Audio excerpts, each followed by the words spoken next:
രാത്രിയിലെ മീറ്റിങ്ങിനെ ദൈവകരങ്ങളിൽ ഏൽപ്പിച്ച് പ്രാർത്ഥിക്കുന്നു.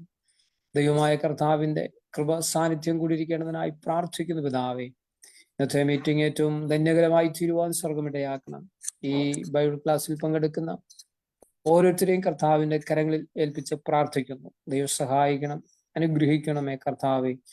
ഇന്ന് രാത്രിയിൽ ദൈവനെ പഠിപ്പിക്കുന്ന കർത്താവിന്റെ ദാസനായ സ്തോത്രം. ദൈവദാസനെ അവിടുന്ന് ബലപ്പെടുത്തണം, കുടുംബമായി അനുഗ്രഹിക്കുമാറാകണമെന്ന് പ്രാർത്ഥിക്കുന്നു പിതാവേ. ദൈവമായ കർത്താവെ, ഈ ബൈബിൾ ക്ലാസ് ആമേൻ സൂമിലൂടെയും ഫേസ്ബുക്കിൽ കൂടെയും യൂട്യൂബിൽ കൂടെയൊക്കെ കാണുന്നവരുടെ ജീവിതത്തിൽ അനുഗ്രഹമായി തീരുവാൻ സ്വർഗമിടയാക്കണമെന്ന് പ്രാർത്ഥിക്കുന്നു. ട്രിനിറ്റി ഇന്റർനാഷണൽ പ്രയർ മിനിസ്ട്രിയുടെ എല്ലാ പ്രവർത്തനങ്ങൾക്കായി സ്തോത്രം. ഫൗണ്ടർ ചെയർമാനായിരിക്കുന്ന തോമസ് സെങ്കലിനായി സ്തോത്രം. കുടുംബമായി ദൈവം സഹായിക്കണം, അനുഗ്രഹിക്കുമാറാകണമെന്ന് പ്രാർത്ഥിക്കുന്നു. ഈ മിനിസ്ട്രിയിലുള്ള എല്ലാ പ്രിയപ്പെട്ടവരെ ഓർക്കുന്നു. കോർഡിനേറ്റേഴ്സിനായി ആമേൻ ഹല്ലേലൂയ. മറ്റു പ്രിയപ്പെട്ടവർക്കായി സ്തോത്രം ചെയ്യുന്നു. എല്ലാവരും ദൈവം സഹായിക്കണമേ. ഈ രാത്രിയിലെ മീറ്റിങ്ങിനെ ദൈവം അനുഗ്രഹിക്കണം. കർത്താവിന്റെ ദാസനെ ബലപ്പെടുത്തണം, കൃപ കൂടിയിരിക്കണം, മഹത്വം എടുക്കണം. യേശു കർത്താവിൻ നാമത്തിൽ കേൾക്കണം പിതാവേ. ആമേൻ. Praise the lord. ഹല്ലേലൂയ.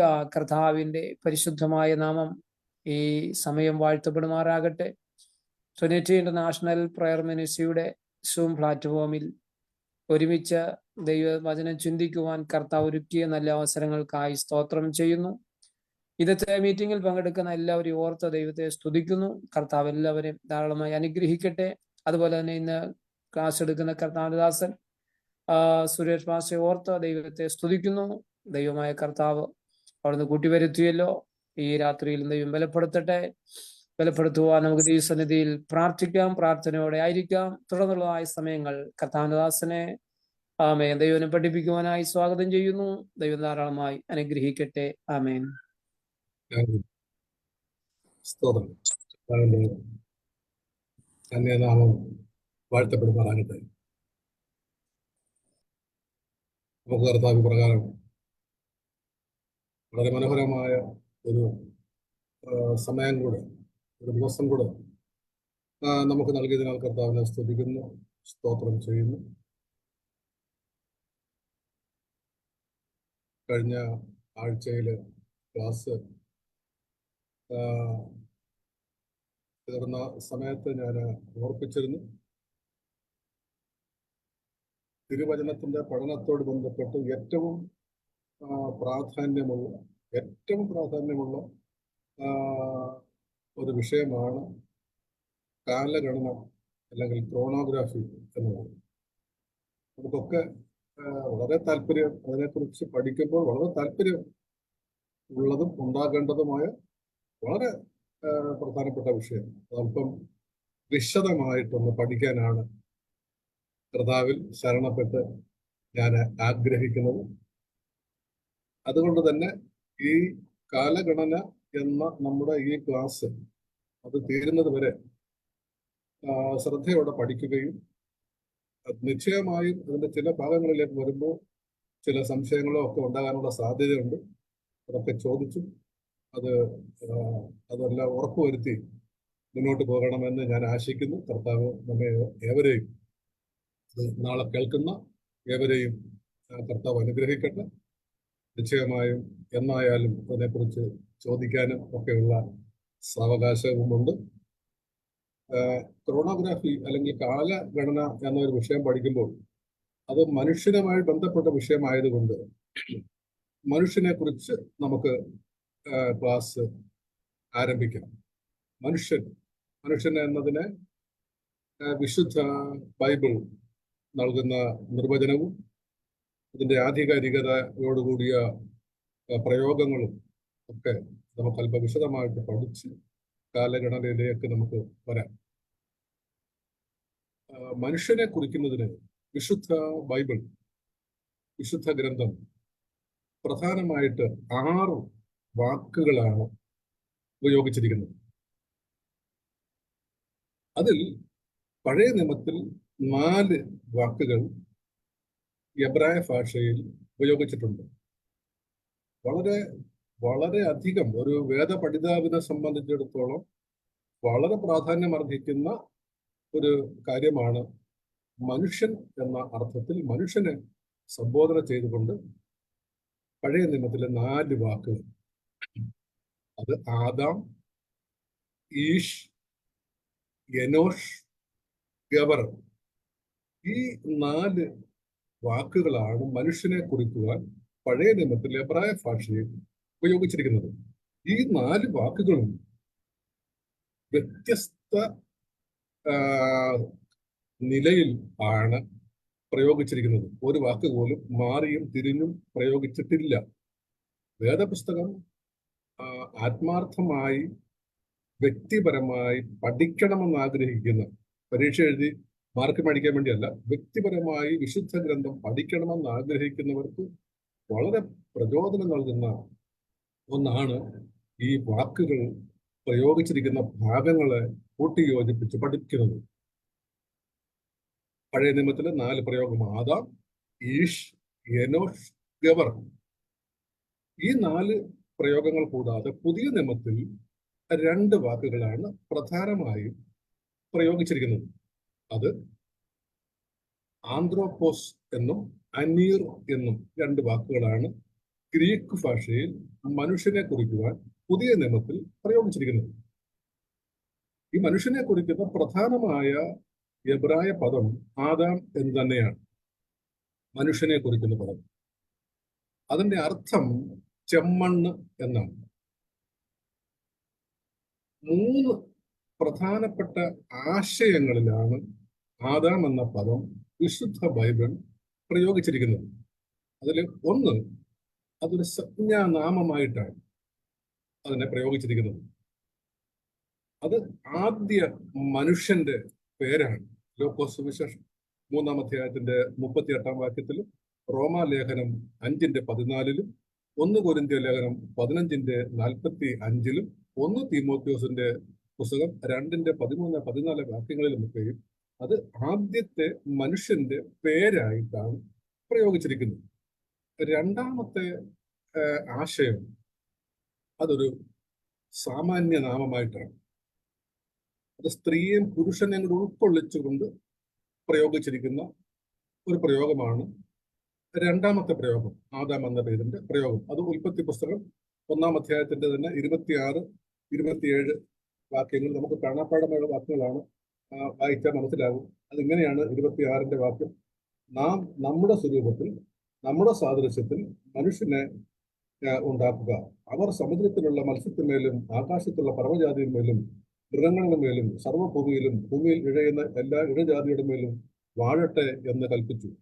ഈ ആദാം എന്നതിനെ അവർ എന്ന സ്ത്രീ പുരുഷ ഭേദമില്ലാതെ സ്ത്രീയെ പുരുഷനെ ഉൾപ്പെടുത്തി പ്രയോഗിച്ചിട്ടുണ്ട്. മൂന്നാമത്തെ ആശയം പ്രയോഗിച്ചിരിക്കുന്നത് അതിനെ ആൺ അല്ലെങ്കിൽ പുരുഷൻ എന്ന അർത്ഥത്തിൽ മാത്രം വിവച്ഛേദിച്ച് പറയുന്നത്. ഉൽപ്പത്തി പുസ്തകം 3-ാം അധ്യായത്തിന്റെ 12-ാം വാക്യത്തിൽ ഇങ്ങനെയാണ് വായിക്കുന്നത്: അതിന് മനുഷ്യൻ എന്നോടുകൂടെ ഇരിപ്പാൻ നീ തന്നിട്ടുള്ള സ്ത്രീ വൃക്ഷഫലം തന്നു, ഞാൻ തിന്നുകയും ചെയ്തു എന്ന് പറഞ്ഞു.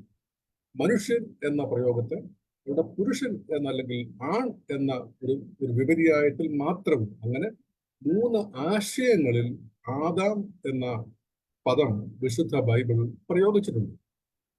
എന്നാൽ വളരെ പ്രാധാന്യം അർഹിക്കുന്ന ഒരു കാര്യം, പുരുഷൻ എന്ന ഈ അർത്ഥത്തിൽ പ്രയോഗിക്കുന്ന എബ്രായ പദം പുരുഷൻ, രണ്ടിനെ ഉൾക്കൊള്ളിച്ചല്ല. പുരുഷൻ എന്ന എബ്രായ പദത്തിന് ഈഷ് എന്ന പദം ആണ് പ്രയോഗിച്ചിരിക്കുന്നത്. ഈ ഈഷ് എന്ന പദത്തിന് തത്തുല്യമായി പുതിയ നിയമത്തിൽ ഉപയോഗിച്ചിരിക്കുന്ന, ഗ്രീക്കിൽ ഉപയോഗിച്ചിരുന്ന പദമാണ് അനീർ എന്നത്. എവിടെയൊക്കെ പുരുഷൻ എന്ന പദം പഴയ നിയമത്തിൽ പ്രയോഗിച്ചിട്ടുണ്ടോ അവിടെയൊക്കെയും അന്നീർ എന്ന ഗ്രീക്ക് പദം കൊണ്ടാണ് വേർതിരിച്ചിരുന്നത്. അതിന് സ്ത്രീ പുരുഷ വ്യത്യാസമുണ്ട്. അത് പുരുഷൻ എന്ന അർത്ഥത്തിൽ മാത്രം പ്രയോഗിച്ചിരിക്കുന്ന കാര്യമാണ്.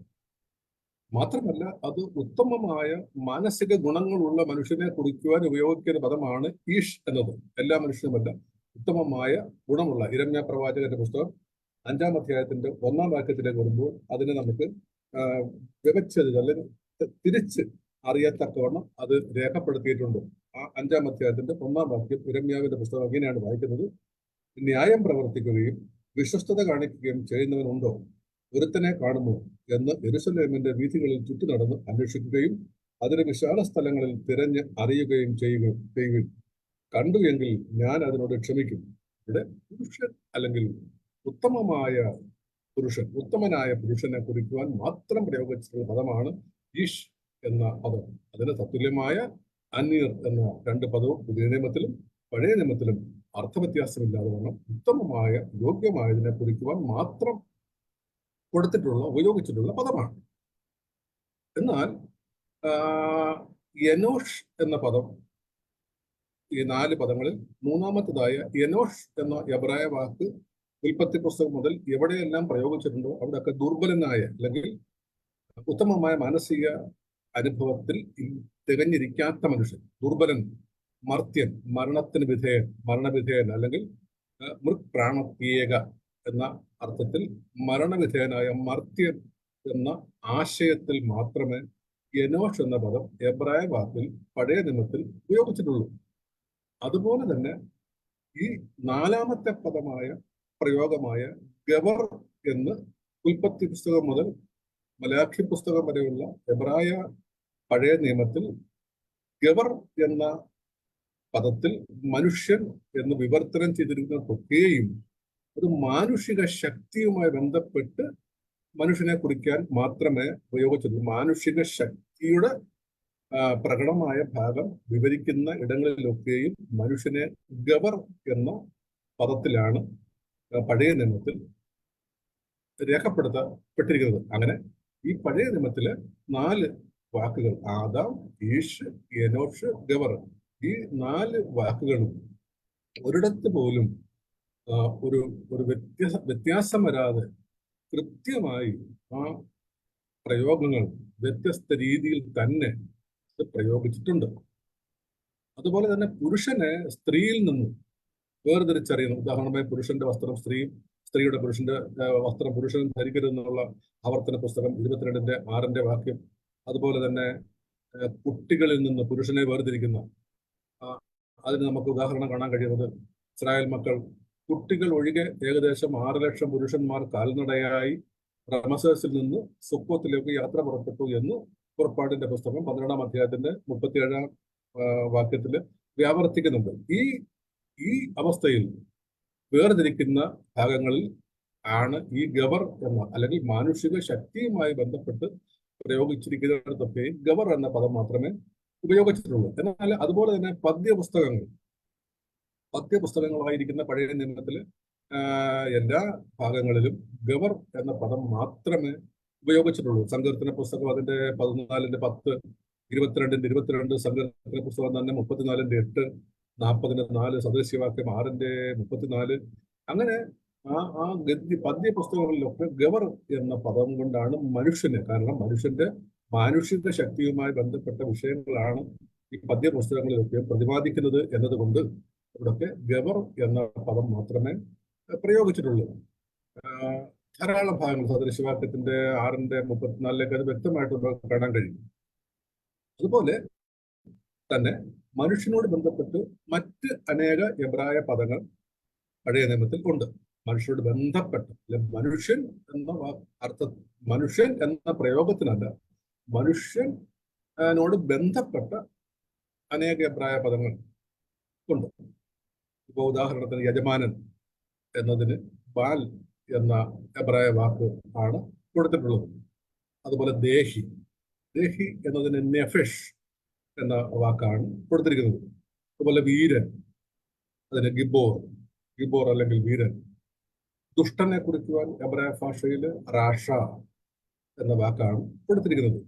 അതുപോലെ ധാരാളം ബുദ്ധിമാനായ മനുഷ്യനെ കുറിക്കുവാൻ ഹക്കാം ബുദ്ധിമാൻ, നാർ യുവാവ്, സാഖാർ പുരുഷൻ, ബെൻസാഖാർ എലേം ആൺകുട്ടി, നവോൻ വിവേകി, അധർമ്മിയെ കുറിക്കുവാൻ ഈഷ് അവേൻ അധർമ്മി, ഒരു ആൺകുഞ്ഞിനെ കുറിക്കുവാൻ യലേദ് എന്ന പദം പ്രയോഗപ്പെടുത്തിയിരിക്കുന്നു.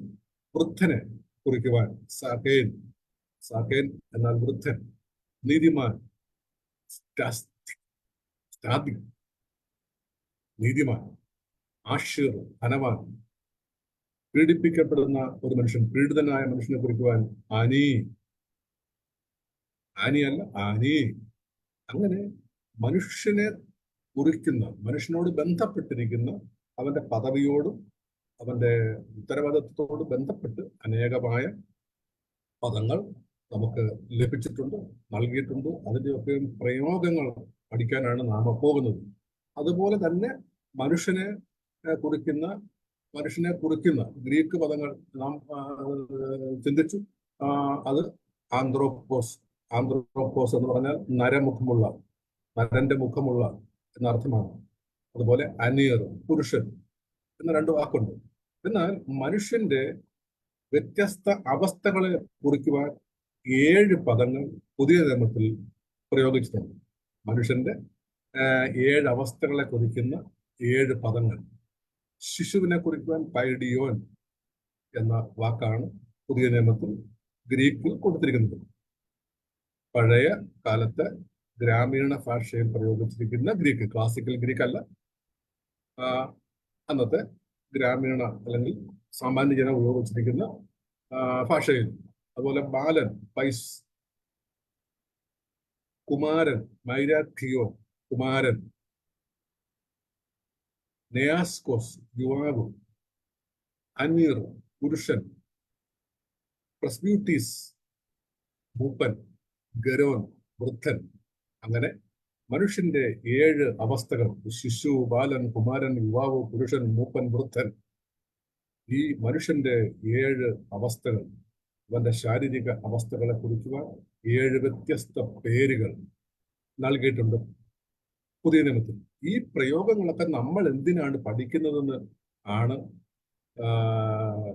ഈ ക്ലാസിന്റെ പ്രാധാന്യം അറിയുന്നത് ഒടുവിൽ. കാരണം ഇതിന്റെ പ്രാധാന്യങ്ങളൊക്കെയും വിവരിച്ചിരിക്കുന്ന ഭാഗങ്ങളെ നാം വിശകലനം ചെയ്താണ് നാം വ്യക്തമായ ദൈവിക ദൂത്, ദൈവിക ഇഷ്ടം എന്താണ് ബൈബിളിൽ യഹൂദൻ അന്വേഷിക്കുന്നത്, ദൈവഹിതം എന്താണെന്ന്, ദൈവ ഇഷ്ടം എന്താണെന്ന്. ഇഷ്ടം അറിയണമെങ്കിൽ ദൈവത്തിന്റെ മാറ്റമില്ലാത്ത തിരുവചനത്തിലൂടെ ദൈവം നമുക്ക് നൽകിയിരിക്കുന്ന പ്രയോഗങ്ങളും അതിന്റെ ഉപയോഗങ്ങളും വ്യക്തമായി അറിഞ്ഞെങ്കിൽ മാത്രമേ നമുക്കത് മനസ്സിലാക്കുവാൻ കഴിയുകയുള്ളൂ. ഇനി മനുഷ്യനിലേക്ക് പോകുമ്പോൾ നാം പഠിക്കുന്ന വിഷയം കാലത്തെക്കുറിച്ചാണ്, കാലഗണനയാണ്. അതുകൊണ്ട് തന്നെ നാം ജീവിക്കുന്ന കാലത്ത് ശാസ്ത്രീയ വശങ്ങളെ അവഗണിച്ച് നമുക്ക് മുന്നോട്ട് പോകാൻ കഴിയില്ല.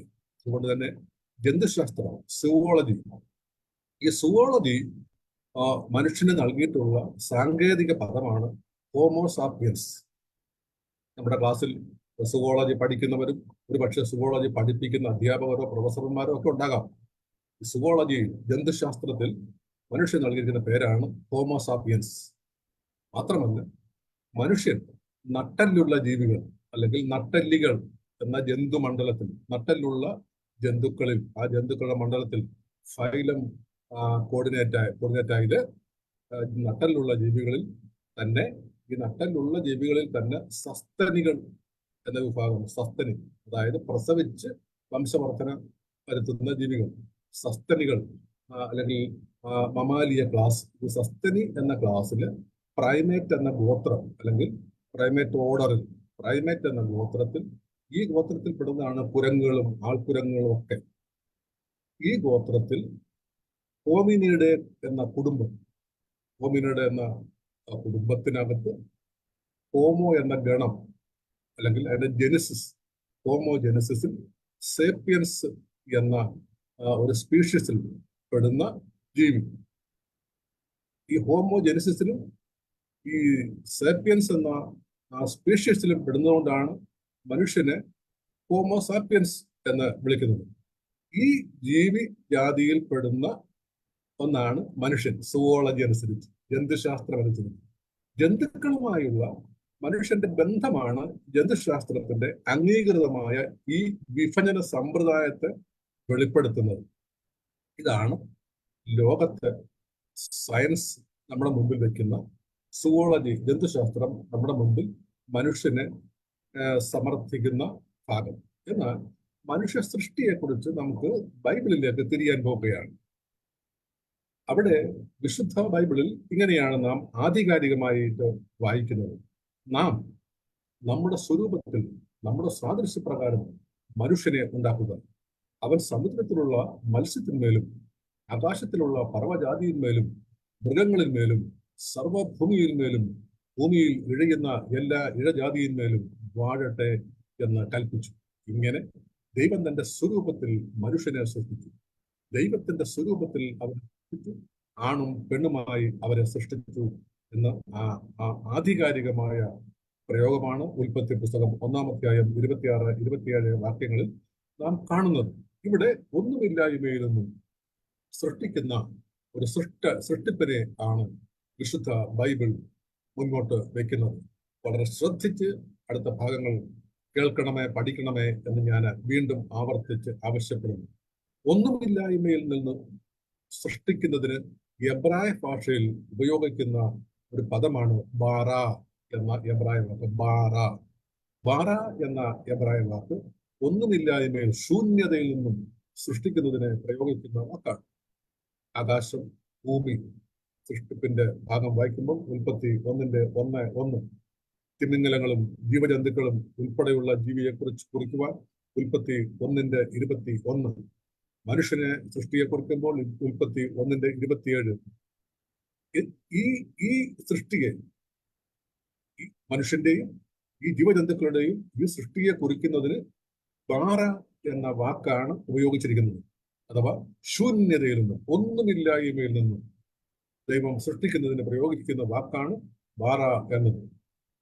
അത് ദൈവത്തിന്റെ സ്വരൂപത്തിലും ദൈവത്തിന്റെ സാദൃശ്യത്തിലും മനുഷ്യനെ സൃഷ്ടിച്ചു എന്നാണ് രേഖപ്പെടുത്തപ്പെട്ടിരുന്നത്. ദൈവം നിലത്തെ പൊടി കൊണ്ട് മനുഷ്യനെ നിർമ്മിച്ചു അഥവാ രൂപം നൽകി എന്ന് ഉൽപ്പത്തി പുസ്തകം 2:7 സഭാപ്രസംഗയുടെ പുസ്തകം 12:7 നാം കാണുന്നു. ഞാൻ അതിന്റെ സഭാപ്രസംഗയുടെ പുസ്തകത്തിന്റെ ഭാഗം അതിന്റെ 2:12 മാത്രം ഒന്ന് വായിക്കുകയാണ്. ഉൽപ്പത്തി പുസ്തകം നമുക്കൊക്കെ വളരെ പരിചിതമാണല്ലോ. സഭാപ്രസംഗയുടെ 12-ാം അധ്യായത്തിന്റെ 7-ാം വാക്യം ഞാനൊന്ന് വായിക്കുകയാണ്. അവിടെ ഇങ്ങനെയാണ് വായിക്കുന്നത്: പൊടി പണ്ട് ആയിരുന്നത് പോലെ ഭൂമിയിലേക്ക് തിരികെ ചേരും, ആത്മാവ് അതിനെ നൽകിയ ദൈവത്തിന്റെ അടുക്കിലേക്ക് മടങ്ങി പോകും. ദൈവം നിലത്തെ പൊടി കൊണ്ട് മനുഷ്യനെ നിർമ്മിച്ചു അഥവാ രൂപം നൽകി എന്ന് വായിക്കുന്നു. മനുഷ്യൻ ജീവനുള്ള ദേഹിയായി തീർന്നു എന്ന് ഉൽപ്പത്തി 2:7 കാണുന്നു. ഈ 3 പ്രയോഗങ്ങൾ വളരെ ശ്രദ്ധിക്കേണ്ടതാണ്. ഈ ദൈവത്തിന്റെ സൃഷ്ടിപ്പിൽ പ്രയോഗിച്ചിരിക്കുന്ന ആ വാക്കുകൾ ഈ 3 ഇടങ്ങളിൽ ദൈവത്തിന്റെ സ്വരൂപത്തിൽ നിർമ്മിച്ചു, സൃഷ്ടിച്ചു, ഉണ്ടാക്കി എന്ന 3 പദങ്ങൾ, ബാറ എന്നും ആസ എന്നും യാത്സർ എന്നും, ഇങ്ങനെ 3 എബ്രായ വാക്കുകൾ, എബ്രായ ധാതുക്കൾ ആണ് മനുഷ്യ സൃഷ്ടിയുള്ള ബന്ധത്തിൽ ഉപയോഗിച്ചിരിക്കുന്നത്. അത് നമുക്ക് യെശയ്യാ പ്രവാചകന്റെ പുസ്തകം 43-ാം അധ്യായത്തിന്റെ 7-ാം വാക്യത്തിലേക്ക് വരുമ്പോൾ ഈ 3 വാക്കുകളും ദൈവത്തിന്റെ സൃഷ്ടിപ്പിന്റെ ആ പ്രാധാന്യം ഒരുപാട് സുവിശേഷ അറിയിക്കുന്ന സുവിശേഷകർ വളരെ ഇടങ്ങളിൽ നിന്ന് നേരിടുന്ന ചോദ്യങ്ങളിലെ വളരെ പ്രസക്തമായ ഒരു കാര്യമാണ് ഈ ദൈവത്തിന്റെ സൃഷ്ടിയെ കുറിച്ചുള്ള ഭാഗം. അത് ആധികാരികമായി തന്നെ അത് വിശുദ്ധ ബൈബിൾ നമ്മുടെ മുൻപിൽ വെച്ചിട്ടുണ്ട്. ഈ ദൈവത്തിന്റെ സൃഷ്ടിപ്പിനെ കുറിച്ചുള്ള ഈ 3 കാര്യങ്ങളും ഒറ്റ വാക്യത്തിൽ, യെശയ്യാ പ്രവാചകന്റെ പുസ്തകം 43-ാം അധ്യായത്തിന്റെ 7-ാം വാക്യത്തിൽ, ആ ഒറ്റ വാക്യത്തിൽ 3 പ്രയോഗങ്ങളും ഒരുമിച്ച് പ്രയോഗിച്ചിട്ടുണ്ട്. അവിടെ ഇങ്ങനെയാണ് വായിക്കുന്നത്: എന്റെ പുത്രന്മാരെയും എന്റെ നാമത്തിൽ വിളിച്ചും എന്റെ മഹത്വത്തിനായി സൃഷ്ടിച്ചു നിർമ്മിച്ചു ഉണ്ടാക്കിയും ഇരിക്കുന്ന ഏവരെയും കൊണ്ടുവരിക എന്ന് കൽപ്പിക്കും. ഒറ്റ വാക്യത്തിൽ 3 പ്രയോഗവും ഒരുമിച്ച് പ്രയോഗിച്ചിരിക്കുന്നു. സൃഷ്ടിച്ചു നിർമ്മിച്ചു ഉണ്ടാക്കിയിരിക്കുന്ന ഏവരെയും കൊണ്ടുവരിക.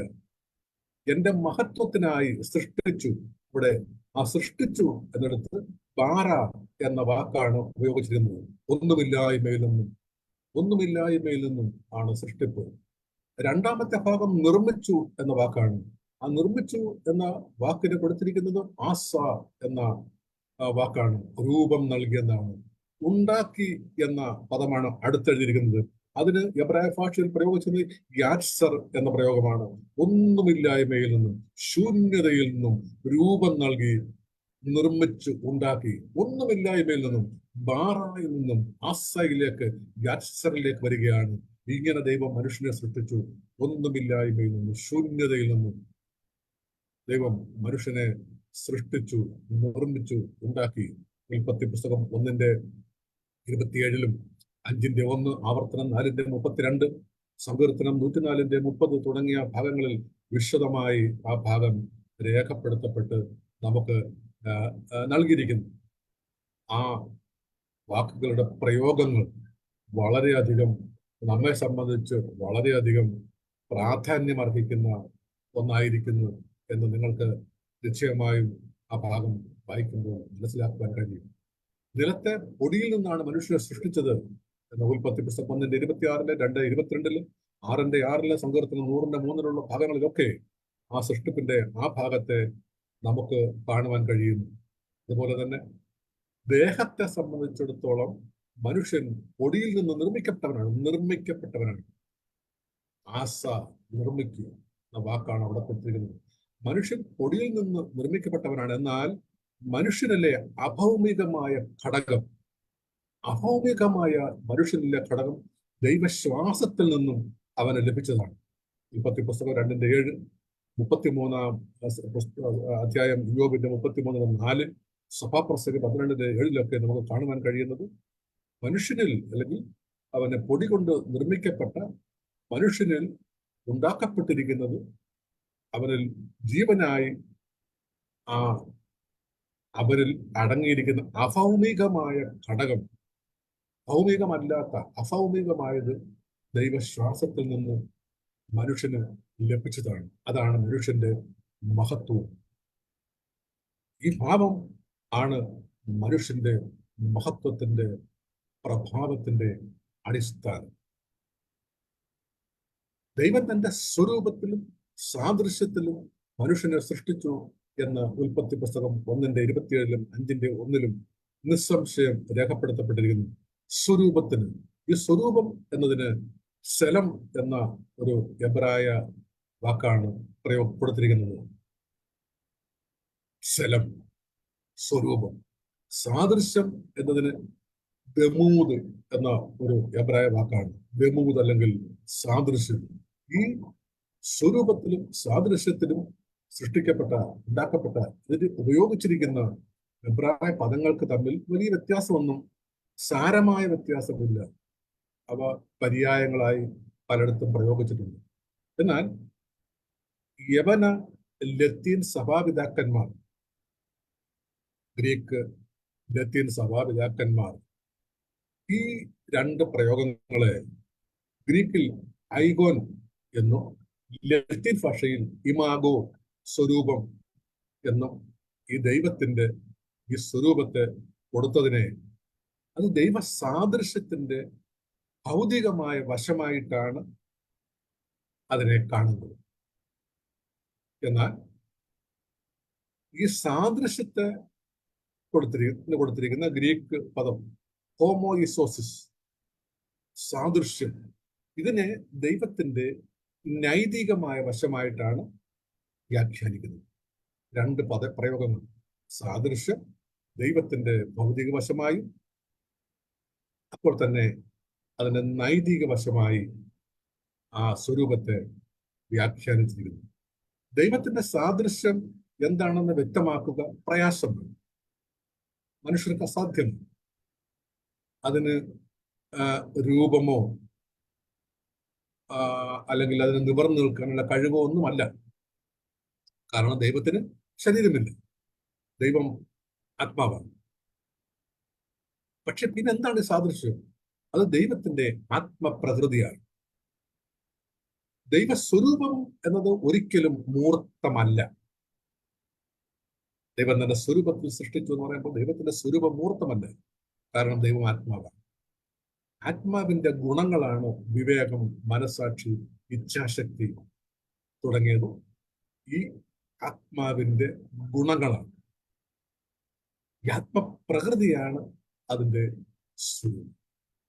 തന്റെ സ്വരൂപത്തിലും സാദൃശ്യത്തിലും സൃഷ്ടിക്കുന്നതിലൂടെ ദൈവം മനുഷ്യന് നൽകിയത് ദൈവത്തിന്റെ സ്വന്തം ഗുണങ്ങളായ വിവേകവും മനസ്സാക്ഷിയും ഇച്ഛാശക്തിയും. ഈ 3 സംഭവങ്ങൾ ആണ് ദൈവത്തിന്റെ സ്വരൂപത്തിൽ നിന്നും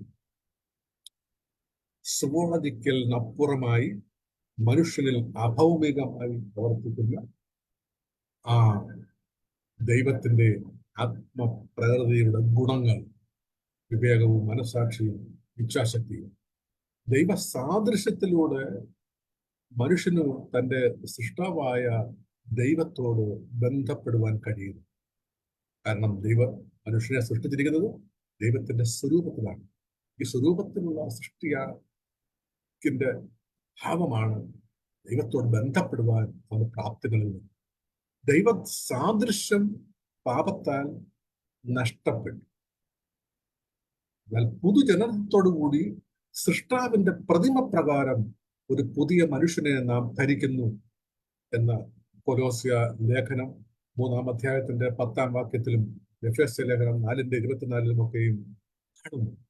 ഒരു പുതിയ മനുഷ്യനെ, ആ സൃഷ്ടാവിന്റെ ആ സ്വരൂപം, ആ സ്വരൂപത്തിന്റെ ആ സാദൃശ്യം, ആ സാദൃശ്യത്തിൽ നിന്ന് ലഭിച്ചതായ ആ സ്വഭാവ സവിശേഷതകൾ അല്ലെങ്കിൽ ആ ഗുണങ്ങൾ അത് നഷ്ടപ്പെട്ടു പോയ ആ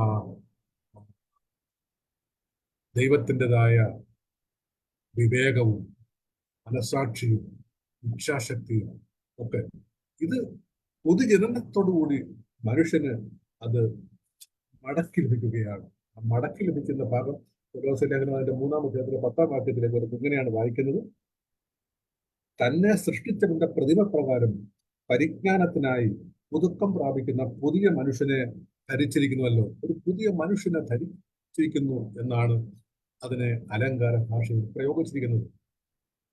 ഈ പുതിയ ജനനത്തോടുകൂടി അവന് വിവേകവും അവന് ഇച്ഛാശക്തിയും മനസ്സാക്ഷിയും ദൈവത്തിന്റെ സാദൃശ്യത്തിൽ നിന്ന് നഷ്ടപ്പെട്ടു പോയത് ഒരു പുതു മനുഷ്യനെ ധരിച്ചതോടുകൂടി അവന് മടക്കി ലഭിച്ചിരിക്കുകയാണ്. ഇത് മടക്കി ലഭിച്ചവനാണ് രക്ഷിക്കപ്പെട്ട ഒരു പുതിയ നിയമ വിശ്വാസി.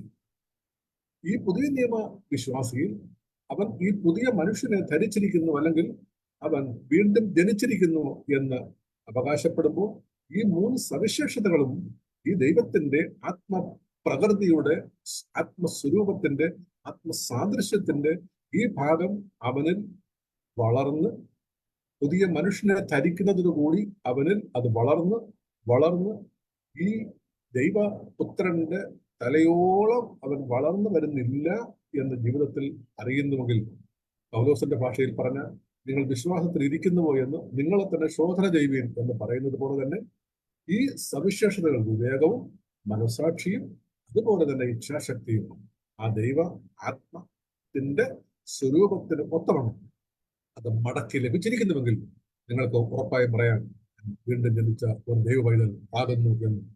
ഇത് മനുഷ്യന്റെ നൈതികമായ ഒരു പ്രകൃതി, അത് ദൈവ സാദൃശ്യത്തിന്റെ ഭാഗമാണ്. ഇത് നൈതികമായ കാര്യമാണ്. ഇത് വെറും ആലങ്കാരികമായതോ ഭൗതികമായതോ അല്ല, നൈതിക പ്രവൃത്തിയാണ്. നൈതിക പ്രവൃത്തി ദൈവത്തിന്റെ സാദൃശ്യത്തിന്റെ ഭാഗവും. ദൈവ മനുഷ്യനെ നേരിടുവാനായി സൃഷ്ടിച്ചു എന്നാണ് സഭാപ്രസംഗയുടെ പുസ്തകം 7-ാം അധ്യായത്തിന്റെ 29-ാം വാക്യത്തിൽ ഒക്കെ നാം കാണുന്നത്.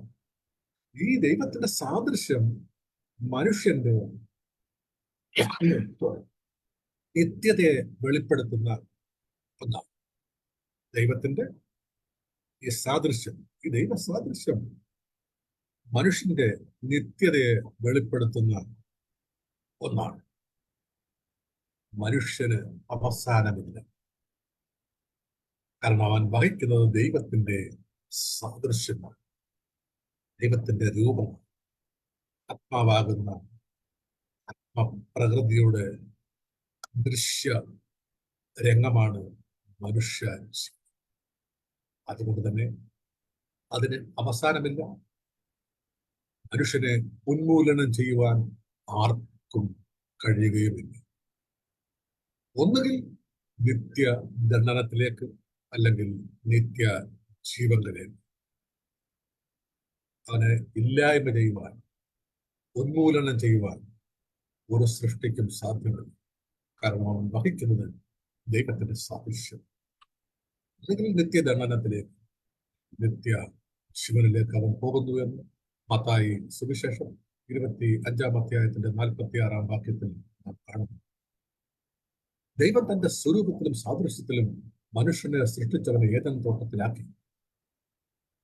വിശുദ്ധനായി സൃഷ്ടിക്കപ്പെട്ട ആദാമിന് പക്ഷേ തന്റെ വിശുദ്ധി ഒരു പരിശോധനയിലൂടെ തെളിയിക്കേണ്ടതായിരുന്നു. പരിശോധനയിലൂടെ തനിക്ക് തെളിയിക്കേണ്ടത് ആവശ്യമായിരുന്നു. ദൈവമുണ്ടാകും ഏദൻ തോട്ടത്തിന് നടുവിലുള്ള നന്മതിന്മകളെ കുറിച്ചുള്ള അറിവിന്റെ ദീപം, ആ വൃക്ഷഫലം ഭക്ഷിക്കരുത് എന്നായിരുന്നു കൽപ്പന. അതിന്റെ വിശദീകരണത്തിലേക്ക് ഇപ്പോൾ ഞാൻ പോകുന്നില്ല. കൽപ്പന ആ തോട്ടത്തിന്റെ നടുവിലുള്ള നന്മതിന്മകളെ കുറിച്ചുള്ള ആ വൃക്ഷത്തിന്റെ ഫലം നിങ്ങൾ തിന്നരുത്, ഭക്ഷിക്കരുത് എന്ന കൽപ്പന അവിടെ കൊടുത്തു. സാത്താന്റെ പ്രലോഭനം ഹേതുവായി ഹവ്വ വഞ്ചിക്കപ്പെട്ടു. തുടർന്ന് ഹവ്വ തന്നെ പരീക്ഷകയായി ആദാമിന്റെ അടുക്കൽ വരികയാണ്.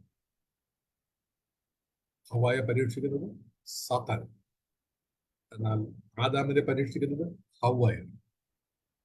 ഹവ്വയാണ് പരീക്ഷകയായി ആദാമിന്റെ അടുക്കൽ വരുന്നു. അവനും ആ ഫലം ഭക്ഷിച്ചു.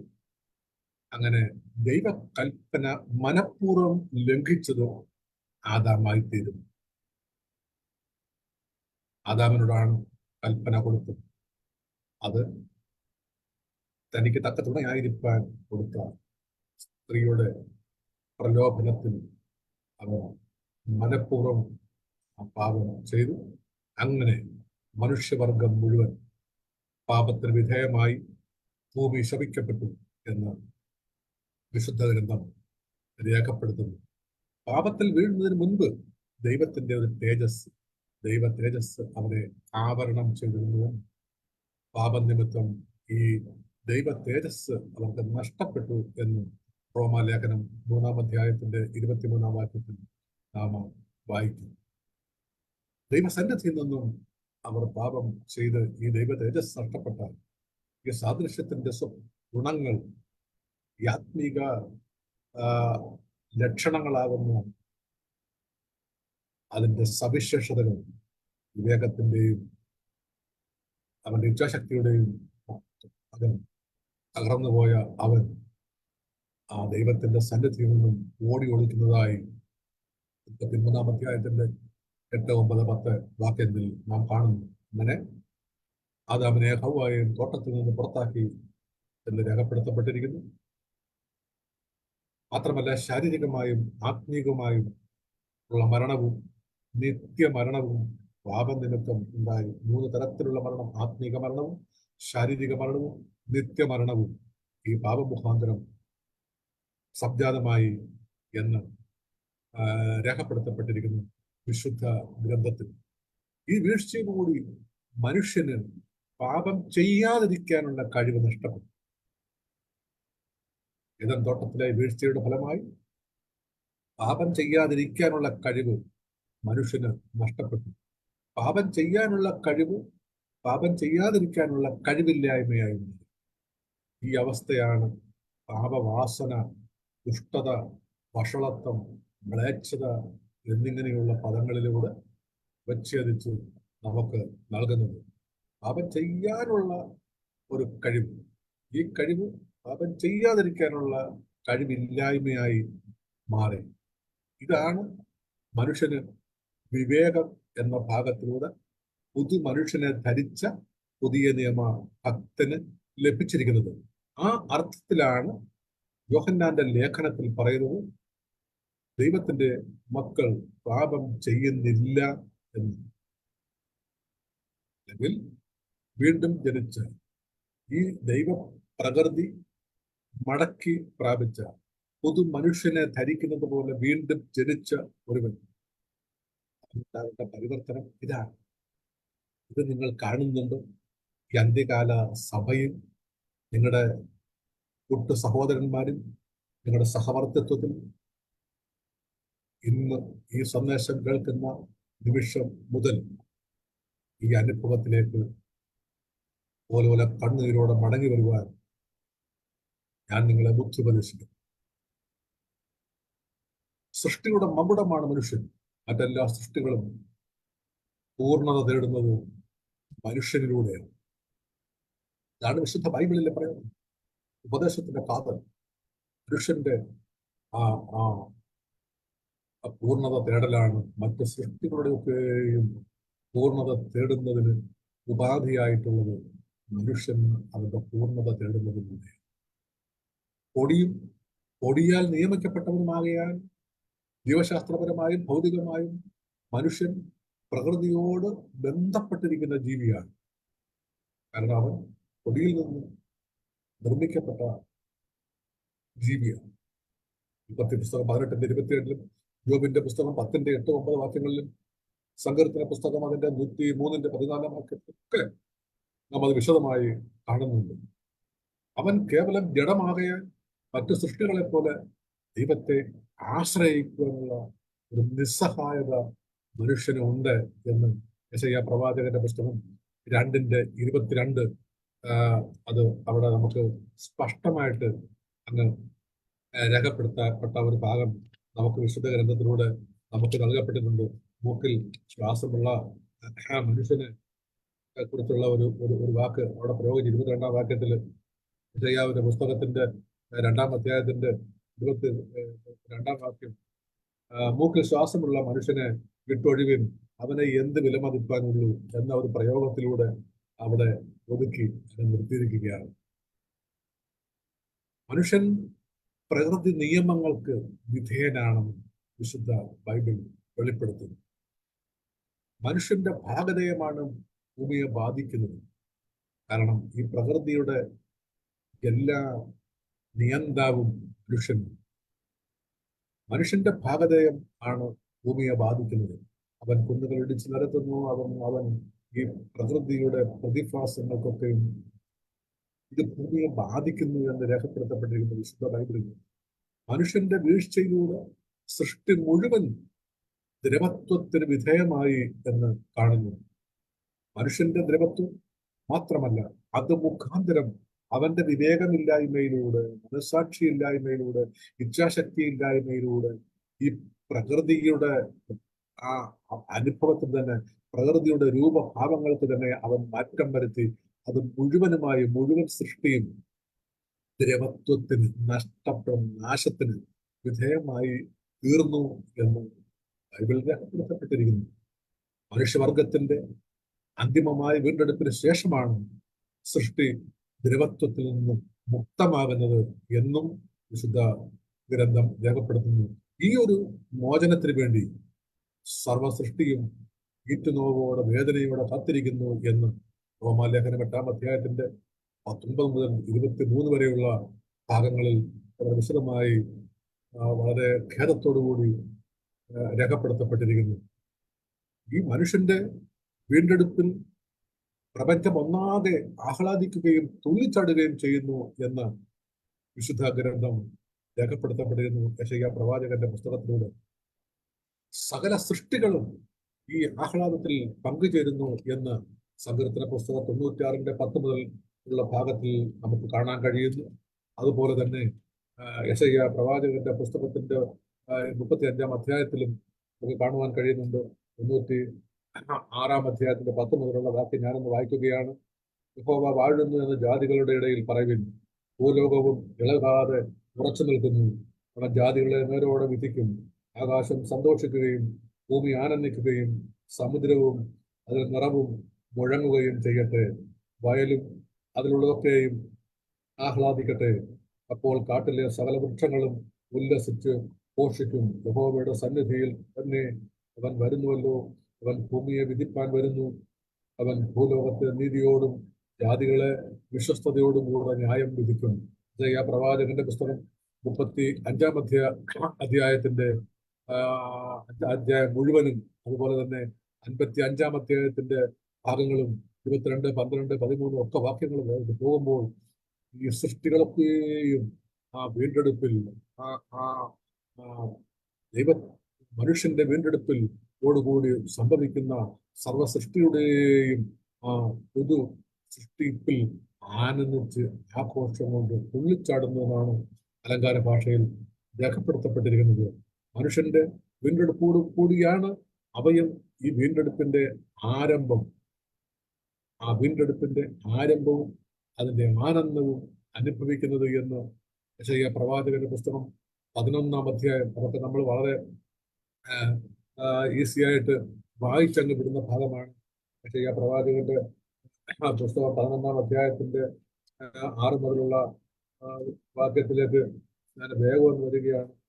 11-ാം അധ്യായത്തിന്റെ 6 മുതലുള്ള വാക്യങ്ങൾ: ചെന്നായ കുഞ്ഞാടിനോടുകൂടെ പാർക്കും, പുള്ളിപ്പുലി കോലാട്ടുകുട്ടിയോടുകൂടെ കിടക്കും, പശുക്കിടാവും ബാലസിംഹവും പഠിപ്പിച്ച മൃഗവും ഒരുമിച്ച് പാർക്കും, ഒരു ചെറിയ കുട്ടി അവയെ നടത്തും. പശു കരടിയോടുകൂടെ മേയും, ഇവയുടെ കുട്ടികൾ ഒരുമിച്ച് കിടക്കും. സിംഹം കാള എന്ന പോലെ വൈക്കോൽ തിന്നും, വില പിടിക്കുന്ന ശിശു സർപ്പത്തിന്റെ പോതിൽ കളിക്കും. ഉടപടിയും മാറിയ പൈതൽ നദിയുടെ പൊത്തിൽ കൈയിടും. സമുദ്രം വെള്ളം കൊണ്ട് നിറഞ്ഞിരിക്കുന്നത് പോലെ ഭൂമി യഹോവയുടെ പരിജ്ഞാനം കൊണ്ട് പൂർണ്ണമായിരിക്കുകയാൽ എന്റെ വിശുദ്ധ പർവ്വതത്തിലൊന്നും ഒരു ദോഷമോ നാശമോ ആരും ചെയ്യുകയില്ല. അങ്ങനെ സർവ സൃഷ്ടിയും മനുഷ്യന്റെ വീണ്ടെടുപ്പോടുകൂടി ആനന്ദിച്ച് ആർക്കുന്ന രംഗം വളരെ വളരെ ആഹ്ലാദപുത്തരാക്കുന്ന വണ്ണം രേഖപ്പെടുത്തപ്പെട്ട് നമുക്ക് ലഭിച്ചിട്ടുണ്ട്. ഈ സൃഷ്ടിയുടെ മഹത്വമായ മകുടമായ മനുഷ്യന്റെ ആ വീണ്ടെടുപ്പിന്റെ ഭാഗം, അവന് ഈ ആത്മസ്വരൂപത്തിൽ നിന്നും ലഭിച്ച ഈ മഹാഭാഗ്യം, അത് അവൻ ജഡത്തിലിരിക്കുമ്പോൾ തന്നെ അനുഭവവേദ്യയാക്കുവാൻ ഭാഗ്യം ലഭിച്ച മനുഷ്യ സമൂഹമാണ് സഭ. പാപമുഖാന്തരം നഷ്ടപ്പെട്ടു പോയ ഈ സാദൃശ്യത്തിന്റെയും ഈ സ്വരൂപത്തിന്റെയും സർവ ഐശ്വര്യവും മടക്കി ലഭിച്ച മനുഷ്യൻ ഇതിന്റെയൊക്കെയും അധിപനായ ആത്മസ്വരൂപനായ രൂപമില്ലാത്ത ആത്മസ്വരൂപത്തിന്റെ നൈതികവും ഭൗതികവുമായ അംശങ്ങൾ കുടികൊള്ളുന്ന ഈ ആത്മസ്വരൂപത്തിന്റെ ആ സാന്നിധ്യം തന്നെ അനുഭവിച്ചുകൊണ്ട് പുതു ജനനത്തിലൂടെ ഒരു പുതിയ മനുഷ്യനെ ധരിക്കുന്നത് പോലെ ഇതൊക്കെയും മടക്കി ലഭിക്കാൻ ഭാഗ്യം ലഭിച്ചവരാണ് പുതിയ നിയമ സഭ. ഓരോ ദൈവ പൈതലും ഞാൻ ആരാണ് എന്നുള്ള ഉത്തമമായ ഒരു ബോധ്യം തൻ്റെ മനസ്സാക്ഷിയോടുകൂടെ തന്നെ, തൻ്റെ മനസ്സാക്ഷിയോട് ഉറച്ച നിലപാട് ഉണ്ടാകത്തക്കവണ്ണം ഉള്ള ഉറപ്പ് വിശുദ്ധ ബൈബിളിലൂടെ, ദൈവത്തിന്റെ മാറ്റമില്ലാത്ത തിരുവചനത്തിലൂടെ ഉൾക്കൊണ്ട് കാണുകയും നാം ദൈവമക്കൾ എന്ന് വിളിക്കപ്പെടുവാൻ നമുക്ക് എത്ര വലിയ നൽകിയിരിക്കുന്നു. ഇത് ആ അർത്ഥത്തിൽ അങ്ങനെ അപ്രകാരം ജനിച്ചിരിക്കുന്നു എങ്കിൽ അങ്ങനെ ജനിച്ചവനാരും പാപം ചെയ്യുന്നില്ല. ഏതെൻ തോട്ടത്തിൽ ആ പാപം മുഖാന്തരമായി നഷ്ടപ്പെട്ടു പോയ സർവ്വതും അവന് പാപം ചെയ്യുവാനുള്ള വാസന, അല്ലെങ്കിൽ പാപം ചെയ്യുവാനുള്ള അവന്റെ പ്രകൃതിക്ക് മാറ്റം, അവൻ ചെയ്യാതിരിക്കാനുള്ള കഴിവിന്റെ നഷ്ടപ്പെടൽ, അത് പുതിയ നിയമ വിശ്വാസിക്ക് മടക്കി ലഭിച്ചിരിക്കുന്നു. ഇത് മടക്കി ലഭിച്ചിരുന്നില്ല എന്ന് ആരും മുഖത്ത് നോക്കി പറയുകയോ ഒരു പ്രവാചകൻ വന്ന് തലകുലുക്കി പറയുകയോ ചെയ്യേണ്ട ആവശ്യമില്ല. ഓരോ വ്യക്തിക്കും അവനവന് തന്നെ തിരിച്ചറിയുവാൻ കഴിയുന്ന കാര്യമാണ്. ദ്രവ്യാഗ്രഹം സകലവിധ ദോഷങ്ങൾക്ക് മൂലകാരണമല്ലോ എന്ന് പറയുമ്പോൾ വീണ്ടും ജനിച്ചിരിക്കുന്ന ഓരോ വ്യക്തിയും തന്നെത്താൻ തിരിഞ്ഞ് തൻ്റെ മനസാക്ഷി ഉത്തമമായ ബോധ്യമാകുന്നത് വണ്ണം രോഗങ്ങളെ തിരിച്ചറിഞ്ഞ് ദൈവത്തിന്റെ തിരുമുൻപാകെ അതുപോലെ കണ്ണുനീരോടുകൂടി ഏറ്റുപറഞ്ഞ് മടങ്ങി വന്ന് അവൻ ദൈവത്തിന്റെ ആത്മസ്വരൂപം അത് വഹിച്ച് ഈ ഭൂമിയിൽ തൻ്റെ മഹത്വമായി, തൻ്റെ രാജ്യവും തൻ്റെ പുരോഹിതന്മാരുമായി, ദൈവം നിങ്ങൾ ആണ് രാജ്യം, ഇവ രാജ്യമായി ഓരോ മനുഷ്യനും, ഓരോ ദൈവ ഭക്തനും, ഓരോ ദൈവ പൈതലും ആയി തീർന്നുകൊണ്ട് ദൈവത്തിന്റെ നാമത്തിന്റെ മഹത്വത്തിനായി തന്റെ ജീവിതത്തെ ഹല്ലേലൂയ എഴുപതുപോലെ ശോഭിപ്പാൻ ഭൂലോകത്തിന്റെ അറുതിയോളം അതിന്റെ സാക്ഷികളായി നിന്നുകൊണ്ട് ഈ സ്വരൂപത്തിലേക്കുള്ള മടങ്ങി വരുന്നതിന്റെ ജീവിക്കുന്ന തെളിവാൻ അത് പ്രദർശിപ്പിപ്പാൻ ഇന്ന് രാത്രി വരെ എന്റെ ഈ ശബ്ദം കേൾക്കുന്ന നിമിഷം വരെ നിർത്തിയിരിക്കുന്നു എന്ന ഉത്തമമായ ബോധ്യം ഒരു വ്യക്തിയും ധരിച്ചുകൊണ്ട് നാം അടുത്ത ക്ലാസ്സിൽ പ്രവേശിക്കും. മനുഷ്യവർഗത്തിന്റെ ഏകത്വം തുടങ്ങി നമുക്ക് മുന്നോട്ട് കാലചക്രത്തിലേക്ക് മുന്നോട്ട് പോകാം. കർത്താവ് നമ്മെ അതിന് ഒരുമിച്ച് സഹായിക്കട്ടെ, അനുഗ്രഹിക്കട്ടെ. തന്റെ അദൃശ്യ സാന്നിധ്യം കൊണ്ട് നമ്മെ ബലപ്പെടുത്തട്ടെ. നമ്മെ പിന്നിൽ നിന്ന് പുറകോട്ട് വലിക്കുന്ന അന്ധകാരത്തിന്റെ സകല വ്യാപാര ശക്തികളെയും ദൈവത്തിൽ ആശ്രയിച്ച് സകലത്തെയും തകർത്തുകൊണ്ട് വിശ്വാസത്താൽ മുന്നോട്ട് പ്രയാണം ചെയ്യുവാൻ ഹല്ലേലൂയ നമുക്ക് കർത്താവ് ഒരുമിച്ച് ധൈര്യവും ബലവും തന്റെ വിവേകവും തന്റെ ഇച്ഛാശക്തിയും പദ്ധതിയും നമുക്ക് പകർന്നു കർത്താവ് നമ്മെ അനുഗ്രഹിച്ച് തന്റെ നാമം നമ്മിലൂടെ മഹത്വം എടുക്കുവാൻ ഇടയാകട്ടെ എന്ന് പ്രാർത്ഥിച്ചുകൊണ്ട് ക്ലാസ്സിലേക്ക് അടുത്ത ചൊവ്വാഴ്ചയിൽ ദൈവം അനുവദിക്കുന്നുവെങ്കിൽ നമുക്ക് മടങ്ങി വന്ന് മുന്നോട്ട് പോകാം എന്നും ആശിക്കുന്നു. ഈ ക്ലാസ് തുടങ്ങി ഏതാണ്ട് ഒരു 10 മിനിറ്റ് കഴിഞ്ഞപ്പോൾ മുതൽ എൻ്റെ മുന്നിൽ കമ്പ്യൂട്ടറിന്റെ സ്ക്രീൻ അങ്ങനെ വെട്ടി ഇരിക്കുകയാണ്. എന്താ കാര്യം എന്നറിയില്ല. എൻ്റെ ശബ്ദം വ്യക്തമാകും എന്ന് ഞാൻ കരുതുന്നു. കർത്താവ് നമ്മെ ഒരുമിച്ച് അനുഗ്രഹിക്കട്ടെ. അടുത്ത ക്ലാസ്സിലേക്ക് നമുക്ക് കർത്താവിനെ ആശ്രയിച്ച് നമുക്ക് ഒരുമിച്ച് വരാം. കർത്താവ് നമ്മെ ഒരുമിച്ച് സഹായിക്കട്ടെ, അനുഗ്രഹിക്കട്ടെ. ഈ ഉദ്യമത്തിന് പിന്നിലായിരിക്കുന്ന ദൈവത്തിന്റെ ഭക്തന്മാരെ കർത്താവ് ധാരാളം അനുഗ്രഹിക്കട്ടെ എന്ന് പ്രാർത്ഥിച്ചുകൊണ്ട് ഞാൻ ഇന്നത്തെ ക്ലാസ് ഇവിടെ നിർത്തുന്നു. അടുത്ത ചൊവ്വാഴ്ച ദൈവം അനുവദിച്ച് ഒരുമിച്ച് കടന്നു വരാമെന്ന് ആശിക്കുന്നു. ഏവർക്കും പ്രൈസ് ദി ലോർഡ്. ഹല്ലേലൂയ. കർത്താവ് ഇത്രത്തോളം സഹായിച്ചല്ലോ, ദേവദാസനെ ബലപ്പെടുത്തിയല്ലോ. ദൈവസന്നിധിയിൽ പ്രാർത്ഥിക്കാം. കേൾക്കപ്പെട്ട ദൈവത്തിന് മുമ്പാകെ നമ്മെ ഏൽപ്പിക്കാം. മനുഷ്യന്റെ അവസ്ഥയെക്കുറിച്ച്, മനുഷ്യനെ കുറിക്കുന്ന വാക്കുകളെ കുറിച്ച് കർത്താവദാസൻ ആമേൻ പറയുവാനിടയായി തീർന്നല്ലോ. കാലഗണന, ഫോണോഗ്രാഫി, മനുഷ്യനെ കുറിക്കുന്ന വാക്കുകൾ, ആദാം, ഏനോഷ്, ഈഷ് എന്ന് പറയുന്ന മനുഷ്യനെ കുറിക്കുന്ന എബ്രായ വാക്കുകളെ കുറിച്ച് കർത്താവിന്റെ ദാസന ആമേൻ ഇന്ന് ഈ സമയം കാര്യങ്ങളെക്കുറിച്ച്, മനുഷ്യനെ കുറിച്ച് പറയുന്ന 7 വാക്കുകളെ കുറിച്ചും നമുക്ക് കേൾക്കുവാനിടയായി തീർന്നു. ആമേൻ. Praise the lord. കർത്താവ് ദാസനെ ബലപ്പെടുത്തിയല്ലോ. രാത്രിയിൽ പിന്നെയും ഏൽപ്പിച്ചു കൊടുത്തു നമുക്ക് പ്രാർത്ഥിക്കാം. ഈ പഠനങ്ങൾ നമ്മുടെ ആത്മീയ ജീവിതത്തിൽ അനുഗ്രഹമായി തീരട്ടെ. ദൈവകരങ്ങളെ ഏൽപ്പിക്കാം, പ്രാർത്ഥിക്കാം. പരിശുദ്ധനായ ദൈവമേ, സ്വർഗീയ നല്ല പിതാവേ, ഈ മനോഹരമായ നല്ല സമയത്തിനായി സ്തോത്രം. ഈ ചൊവ്വാഴ്ച രാത്രിയിലും ട്രിനിറ്റി ഇന്റർനാഷണൽ പ്രയർ മിനിസ്ട്രിയുടെ സൂം പ്ലാറ്റ്ഫോമിൽ ദൈവനം പഠിക്കുവാൻ, ചിന്തിക്കുവാൻ ദൈവം ഒരുക്കിയ നല്ല അവസരങ്ങൾക്കായി സ്തോത്രം. കർത്താവെ, ദൈവദാസനെ ഓർത്തുകൊണ്ട് പ്രാർത്ഥിക്കുന്നു. ദൈവനം പഠിപ്പിക്കുവാൻ ദാസനെ ശക്തീകരിച്ചതിനായി സ്തോത്രം. കുടുംബമായി അനുഗ്രഹിക്കണമേ. അനേകർക്ക് പ്രയോജനകരമായി തീരുവാൻ സ്വർഗമിടയാക്കി കർത്താവിന്റെ കൃപ ധാരാളമായി ഒന്ന് പകരണമേ. ഈ മീറ്റിംഗിൽ പങ്കെടുക്കുന്ന സഹോദരിമാർക്കായി സ്തോത്രം. സിനി ബാബു സഹോദരി ഓർക്കുന്നു, ലതാ ഷായി സഹോദരി ഓർക്കുന്നു. ദൈവമായ കർത്താവിനെയും കൂട്ടിവരുത്തിയല്ലോ. ആമേൻ. ഈ മീറ്റിംഗ് പോസ്റ്റ് ചെയ്യുന്ന പോളിന് വേണ്ടി പ്രാർത്ഥിക്കുന്നു. ദൈവം സഹായിക്കണം, അനുഗ്രഹിക്കണമേ. എത്രത്തോളം സഹായിച്ചതിനായി സ്തോത്രം. ദൈവകരങ്ങളെ ഏൽപ്പിച്ച് പ്രാർത്ഥിക്കുന്നു. യേശു കർത്താവ്